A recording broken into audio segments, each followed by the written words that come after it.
তো দেখেছো আমার কপাল যে এত খারাপ, সত্যিই দেখো কি সুন্দর। পরশুদিন বাচ্চাটা হলো, কি সুন্দর আমি করলাম বাচ্চাটাকে, কি সুন্দর হলো, খেলো টেলো সব ঠিক আছে। এই যে ওর মা কিছুতেই ওকে ছেড়ে যাচ্ছে না। আজকে দুপুরবেলা হঠাৎ দেখছি ম্যামা করে ভ্যাবাচ্ছে, এসে দেখছি পেট ফুলে একেবারে ঢপ ঢপ ঢপ ঢপ করছে।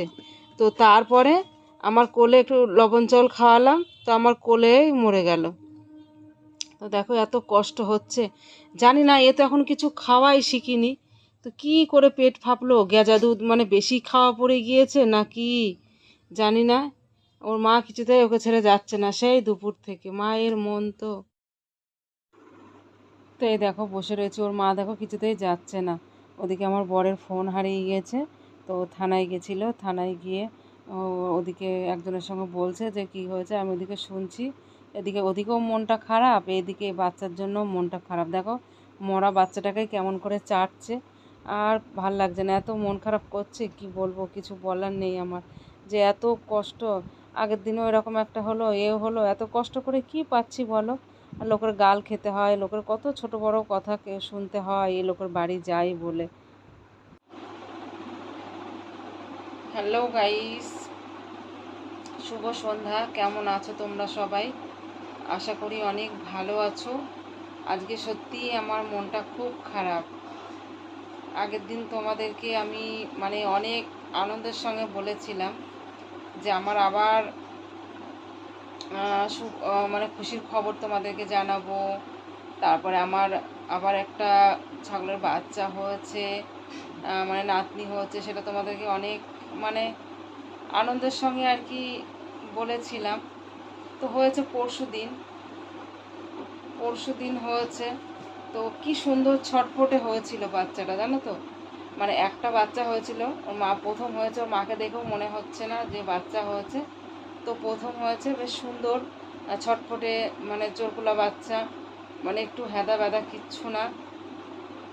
তো ভালো, কালকেও কি সুন্দর ছিল, আজকেও সকালে কি সুন্দর ছিল।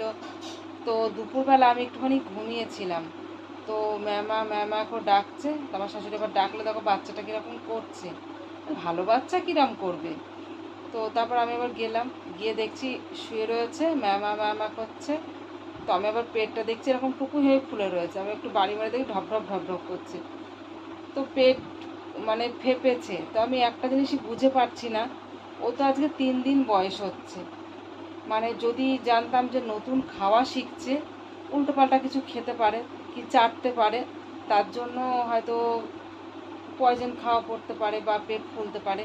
কিন্তু ও তো 3 দিন বয়স, ও তো গেজা দুধ খাবে আর ঘুমাবে। যা কেন জানি না পেটটা ওরকম চড়ে গেল, ওরকম ফুলে গেল। তো সেটা আমি জানি না, তোমরা যদি কেউ জেনে থাকো যে এরকম গেজা দুধ খেলে পেট ওরকম ফুলে চড়ে যায়, তাহলে জানাবে, কেন আমি জানি না যে এরকম হয় কি। তো তারপর মনটা খুব খারাপ, আর ওর মা তো সেই দুপুর থেকে মানে বসেই রয়েছে, বাচ্চাটাকে নিয়ে শুয়েই রয়েছে, কিছুতেই যাচ্ছে না। তো তারপরে এত হবে না, তখন আমি এবার সন্ধেবেলা আলাদা করে আলাদা জায়গায় তুলে রাখলাম, তুলে রেখে এবার ফেলবো। তো তারপরে রাত হলে একটু ফেলেও দিয়ে আসলাম গর্তর মধ্যে। তো মানে এত মায়া লাগছে কি বলবো, একটু ভাল লাগছে না, মনটা এত খারাপ। আগের দিন একটা হলো, সেটাও মরে গেছে, সেটা জানতাম যে নিজে বাঁচবে না, সেটা হওয়া যখন হয়েছিল তখন দেখেছিলাম একেবারে এরকম টিং টিং করছিল। কিন্তু এর সুস্থ, কি সুন্দর চোখগুলো। আগের দিন কালকে সকালবেলা খুঁজে আম কাটতে বসেছি, আমি বলছি রানীকে, বলছি একদিনই বাচ্চাটা কোথায় গেল। তো আমি আর আমার মেয়ে খুঁজে বেড়াচ্ছি, কোথাও আর খুঁজে পেলাম না। তারপরে দেখি খরগোশের বাক্সর নিচে একেবারে অচৈতন্য হয়ে ঘুমাচ্ছে। আমি এনে আবার ওই ঘর থেকে এনে এই ঘরে রাখলাম, কেন শিয়াল আছে, বাইরের প্রতি শিয়াল যাওয়া আসা করে, কুকুর আছে। তো এত মানে কষ্ট করে কি বলবো, কিছু আর বলার নেই, এত কষ্ট করে জিনিস পুষেও যদি এরকম হয়, মনটা খুব খারাপ, জানো তো বন্ধুরা। আজকে আমার একটু ভাল লাগছে না, সেই দুপুর থেকে মানে খাওয়া দাওয়াটা ঠিকঠাক করিনি, বসেই রয়েছে।